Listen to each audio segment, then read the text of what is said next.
السلام علیکم، میں ہوں زورین اور آپ سن رہے ہیں زورین ہورر سٹوریز۔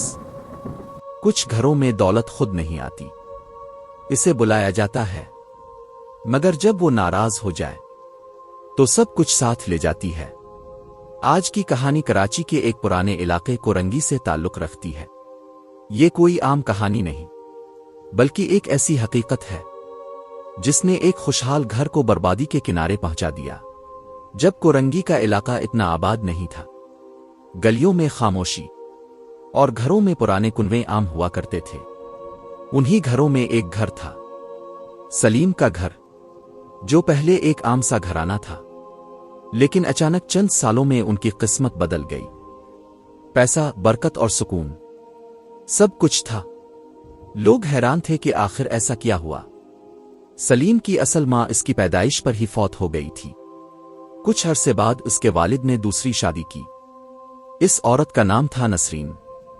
شروع میں سب کچھ ٹھیک تھا، لیکن نسرین کی آنکھوں میں ایک عجیب سی لالچ تھی۔ اس گھر میں ایک خاص چیز تھی، صحن میں موجود ایک پرانا کنواں اور اس کے ساتھ ایک تندور۔ ہر جمعرات سلیم کی دادی تندور پر 21 روٹیاں بناتی، ان پر گڑ رکھ کر صدقہ دیتی۔ لوگوں کو لگتا یہ بس ایک رسم ہے، لیکن حقیقت کچھ اور تھی۔ ایک دن ایک عجیب واقعہ پیش آیا۔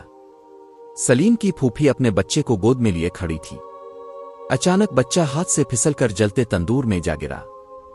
چیخ و پکار مچ گئی، مگر جب بچے کو نکالا گیا وہ بالکل صحیح سلامت تھا، ایک خراش تک نہیں۔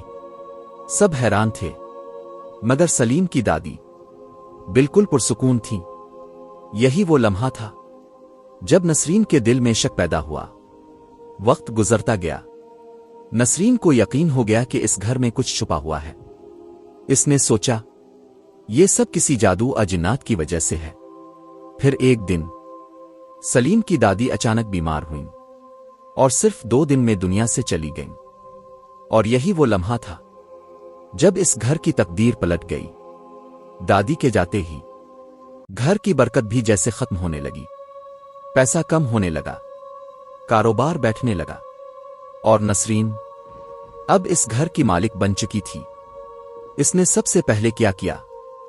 تندور بند کروا دیا، جمعرات کا صدقہ روک دیا، اور پھر وہ سب شروع ہوا جس کا کسی نے تصور بھی نہیں کیا تھا۔ رات کے وقت نسرین کو عجیب آوازیں سنائی دینے لگے، کبھی کسی کے ہنسنے کی آواز، کبھی قدموں کی چاپ۔ ایک رات وہ اچانک جاگ گئی اور اس نے دیکھا سلیم کے بستر پر کوئی اور لیٹا ہوا تھا۔ وہ شکل بالکل اس کی ساس جیسی تھی جو مر چکی تھی۔ وہ چیخ پڑی، مگر جب اس کے شوہر نے دیکھا وہاں کوئی نہیں تھا۔ اب ہر رات کوئی نہ کوئی عجیب واقعہ ہونے لگا۔ پیسے خود بخود غائب ہو جاتے، گھر میں سائے نظر آتے۔ پھر ایک رات سب کچھ بدل گیا۔ نسرین پانی لینے اٹھی، جیسے ہی وہ صحن میں پہنچی وہ رک گئی۔ تندور خود بخود جل رہا تھا اور اس میں سے چھوٹے چھوٹے سائے نکل رہے تھے، جیسے بچے۔ وہ ادھر ادھر بھاگ رہے تھے، کچھ کنویں میں کود رہے تھے۔ نسرین کے جسم پر کپکپی طاری ہو گئی۔ اچانک ان میں سے ایک سایہ اس کی طرف موڑا اور پھر اسے کسی نے پیچھے سے پکڑ لیا۔ وہ چیختی رہی، مگر کوئی نہ آیا۔ اگلے دن وہ بے ہوشی کی حالت میں ملی اور 2 دن تک بس ایک ہی بات دہراتی رہی، وہ مجھے تندور میں لے جا رہے تھے، وہ بچے، وہ بچے۔ آخرکار ایک عالم کو بلایا گیا۔ انہوں نے سب کچھ سن کر کہا یہاں نیک جنات رہتے تھے، وہ تمہاری دادی کے اعمال سے خوش تھے، مگر تم نے وہ سب ختم کر دیا۔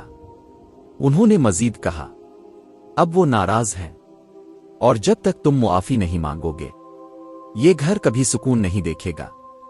کافی مشکل کے بعد صدقہ، دعا اور اصلاح کے ذریعے وہ جنات وہاں سے چلے گئے، مگر سلیم آج بھی کہتا ہے دادی کبھی نہیں مری، وہ آج بھی میرے خوابوں میں آتی ہے۔ کبھی کبھی جو ہمیں نظر آتا ہے وہ حقیقت نہیں ہوتا، اور جو حقیقت ہوتی ہے وہ ہمیں کبھی نظر نہیں آتی۔ دوستو، اگر آپ کے ساتھ بھی کبھی کوئی ایسا واقعہ پیش آیا ہو تو کمنٹ میں ضرور بتائیں۔